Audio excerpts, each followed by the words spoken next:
Anda kembali menyaksikan Breaking News Kompas TV, Saudara. Saya Lintang Pudiastuti, masih terkait dengan perang Amerika Serikat Israel versus Iran, sasar fasilitas minyak. Kami masih akan melanjutkan dialog dengan pengamat Timur Tengah dengan Pak Mustafa. Selamat siang Pak Mustafa, dengan Lintang Pak di sini Pak. Selamat siang Mbak Lintang. Baik Pak Mustafa, kita lanjutkan kembali dialog di Breaking News Kompas TV. Tadi saya sempat menyimak sedikit, membaca pernyataan dari Pak Mustafa terkait sasaran strategi perang sudah bergeser, yang tadinya menyasar pangkalan militer tapi sekarang sudah ke fasilitas sipil. Salah satunya adalah kilang minyak dan penyulingan air.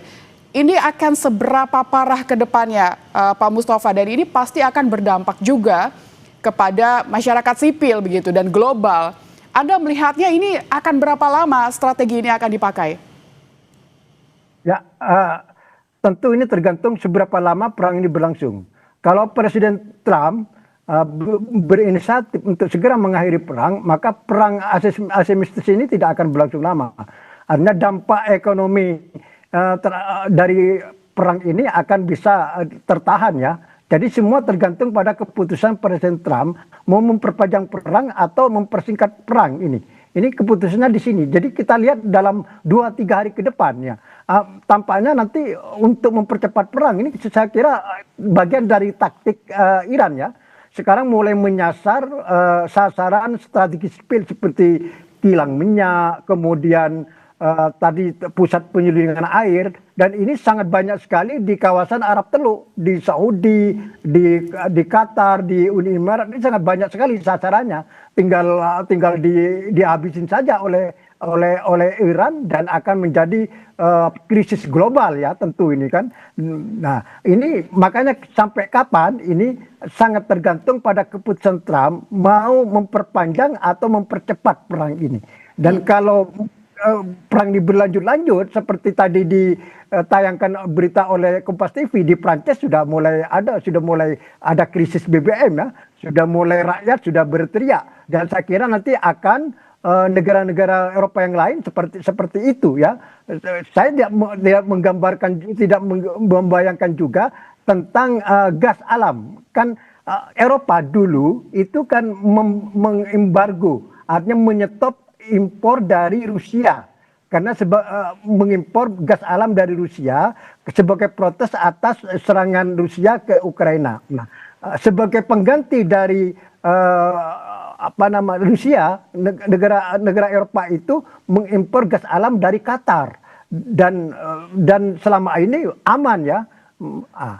Tapi sekarang Qatar pun juga menghentikan memproduksi gas alam setelah juga menjadi sasaran serangan Iran. Jadi sekarang Eropa dari mana? Jadi dari Eropa dari Qatar sudah stop, dari Rusia sudah stop sejak lama, dan Eropa sebanyak kebutuhan 35% gas alam itu mengimpor dari Qatar, dan sekarang juga stop. Makanya selain minyak, saya tidak bisa membayangkan krisis gas alam di Eropa kalau perang ini terus berlanjut gitu. Baik, Pak Mustafa tadi menyebut ini bukan hanya minyak saja, tapi sudah menyasar kepada gas alam dan juga akan memicu krisis global yang akan melebar begitu. Tapi kalau Pak Mustafa membaca apa yang bisa mempengaruhi Amerika Serikat, dalam hal ini adalah Donald Trump, untuk menghentikan atau menjeda perang, apalagi ini kalau misalnya dibiarkan, invasinya akan semakin besar begitu. Salah satu faktor utama yang bisa mendorong Presiden Trump mempercepat mengakhiri perang ini adalah krisis global. Kemudian juga reaksi dari rakyat Amerika sendiri. Ya. Jadi kalau terjadi, artinya berarti ya, Anda mengira Donald Trump memang menginginkan tujuannya adalah terjadi krisis global begitu? Bukan sebaliknya. Jadi Donald Trump bisa mempercepat perang ini, mempercepat mengakhiri perang kalau terjadi krisis global. Jadi krisis global itu sebagai tekanan terhadap Trump untuk mempercepat mengakhiri perang ini. Gitu.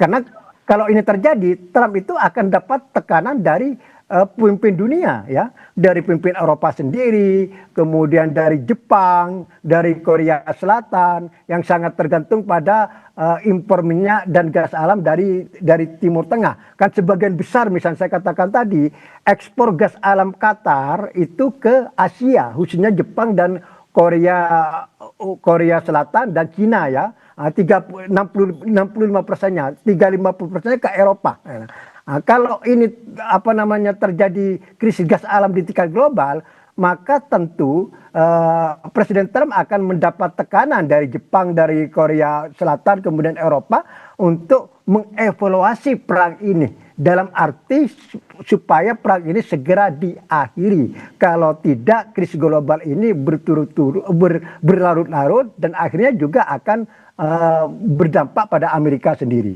Berarti artinya butuh tekanan dari negara-negara lain juga untuk menghindari dari krisis global ini sehingga mungkin saja akan mempengaruhi pikiran dari Donald Trump untuk segera menyelesaikan perang ini. Tapi Pak Mustafa, yang ingin saya tanyakan juga, sebenarnya apa sih Pak tujuannya untuk menyerang, bergeser begitu dari pangkalan militer ke fasilitas minyak dan gas alam? Apakah memang untuk melumpuhkan ekonomi dan memutus logistik perang lawan? Apakah memang ini tujuan utamanya? Nah, betul, ini kan perang asimetris. Jadi perang di semua front, tidak hanya perang militer. Iran paham ya, kalau hanya perang militer dia akan kalah, kan tidak, perimbangan kekuatan kan jauh banget ya untuk melawan Amerika sama Israel. Ini kekuatan Amerika, kekuatan global ya, terus kemudian Israel juga kekuatan superpower di bidang militer di Timur Tengah. Ini menghadapi dua kekuatan raksasa. Tentu taktik Iran ya tidak hanya kita hit to hit secara militer. Ini sebenarnya perang semesta, perang di semua front, khususnya masalah ekonomi.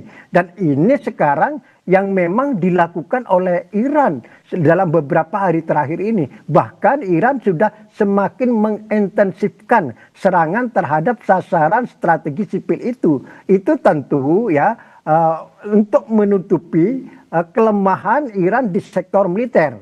Nah, ditutupi dengan perang di sektor non militer seperti ekonomi, kemudian cyber, kemudian intelijen dan seterusnya ya. Dan tidak menutup kemungkinan ya kalau ini terus berlanjut dan Amerika masih agak bandel terus tidak menghentikan perang, Iran akan menggerakkan ya intelijen dan para loyalis-loyalisnya untuk menyerang kantor-kantor kedutaan Amerika di seluruh dunia. Kedutaan di Amerika yang ada di Asia, yang di Eropa, di Afrika akan menjadi sasaran serangan. Jadi perang semakin meluas dan ini pasti akan terjadi kalau ini berlarut-larut. Gitu. Oke, berarti Anda membaca mungkin saja ini bisa terjadi menyasar ke kantor-kantor pemerintahan juga, Pak? Betul, dan itu kan sudah mulai. Jadi ini sudah dimulai dari Israel dan Amerika dulu terhadap sasaran Iran. Jadi sekarang Israel sama Iran itu sudah mulai menyasar kantor-kantor pemerintahan Iran yang ada di Teheran ya. Ini dalam rangka untuk melumpuhkan struktur kekuasaan politik Iran ya. Kalau struktur kekuasaan militernya sudah dianggap klaim Trump sudah 80% sudah bisa menghancurkan. Sekarang tinggal struktur kekuasaannya gimana. Ini sekarang sudah mulai disasar oleh Israel dan Amerika. Apakah kalau boleh saya rangkum, ini artinya adalah sebuah peningkatan fase perang, Pak? Karena sini sudah menyasar perang-perang infrastruktur juga. Betul. Jadi ini kan eskalasi. Jadi eskalasinya sudah kemana-mana sekarang. Tidak hanya di sasaran militer ya. Sudah di sasaran sipil dari semua lini. Kita menggambarkan dalam beberapa hari mendatang kalau perang tidak berhenti, sasaran apa lagi ya yang akan jadi target dari kedua pihak, oleh Iran maupun oleh Israel dan Amerika.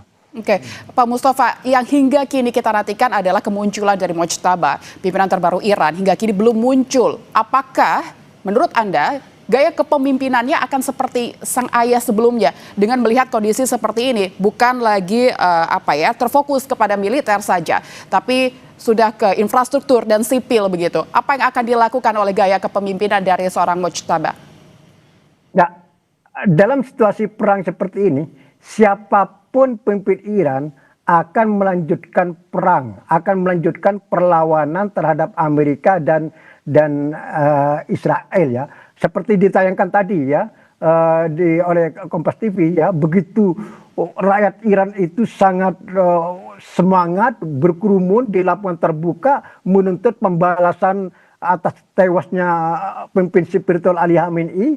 Jadi untuk kepentingan domestik ya, tentu siapapun pemimpin Iran termasuk pemimpin spiritual Iran yang baru Ayatullah Mujtaba Khamenei akan terus melakukan perlawanan karena itu adalah sumber legitimasinya. Tapi untuk kita melihat yang sebenarnya siapa Ayatullah Mujtaba Khamenei, apakah dia punya mindset pemikiran yang sama dengan bapaknya atau dia berbeda, itu nanti kita lihat kalau sudah perang ini berhenti.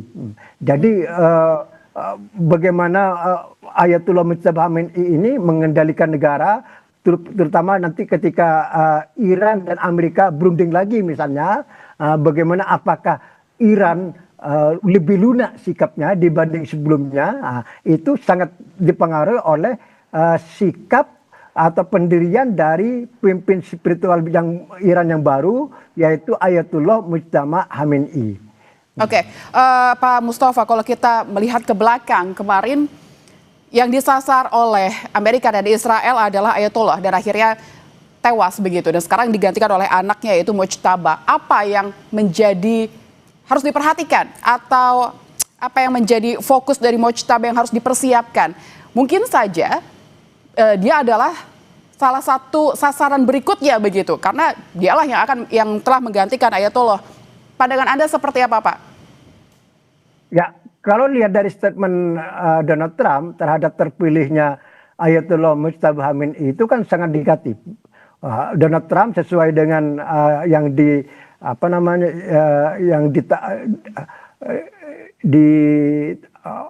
diberitakan oleh jaringan berita Fox News ya, Donald Trump menyatakan bahwa dia tidak bahagia melihat terpilihnya Ayatollah Mujtaba Khamenei sebagai pemimpin spiritual baru.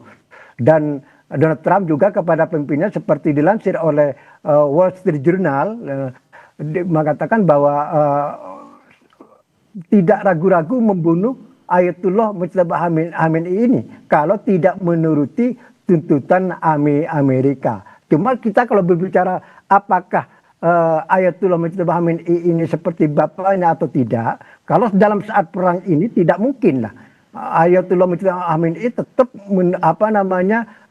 meneruskan perlawanan, tidak peduli apakah dia jadi sasaran atau tidak, karena itu adalah sumber legitimasinya. Karena saat ini rakyat Iran itu sedang bersatu-satunya, sedang bersatu ya, bersatu kuat dari semua spektrum, kemudian elit politiknya juga demikian, semua bersatu padu untuk menghadapi serangan Amerika dan Israel. Karena dianggap serangan Amerika dan Israel itu adalah sebagai perang ekstensi, perang final ini. Kalau Iran kalah total maka habis rezim ini, habis Iran ini. Sebaliknya kalau bisa bertahan dengan posisi sekarang itu adalah sudah sebuah kemenangan. Makanya kalau Trump tidak menghentikan perang, Iran akan melakukan perlawanan sampai titik darah penghabiskan. Karena ini dianggap perang ekstensi, perang hidup dan mati bagi rakyat dan elit politik Iran. Oke, Iran akan berperang hingga titik darah penghabisan. Apakah dengan kemunculan Mujtaba ini bisa diartikan menjadi ancaman baru buat Amerika Serikat atau sama saja seperti sebelumnya? Apakah Mujtaba ini akan mengadopsi apa yang telah dilakukan ayahnya sebelumnya? Nah, seperti yang saya katakan tadi, dalam situasi perang seperti ini, Ayatullah Mujtaba Khamenei pasti memilih opsi melanjutkan peperangan selama Amerika dan Israel tidak menghentikan agresinya, serangannya terhadap Iran. Apakah mungkin kekuatannya lebih kuat mungkin, Pak Mustafa? Ya bisa jadi. Jadi akan ada eskalasi yang lebih kuat lagi ya, kalau Amerika tidak menghentikan serangan tersebut. Ya, seperti tadi kita sebutkan bahwa Iran akan semakin menyasar instalasi sipil strategis di negara-negara tetangganya.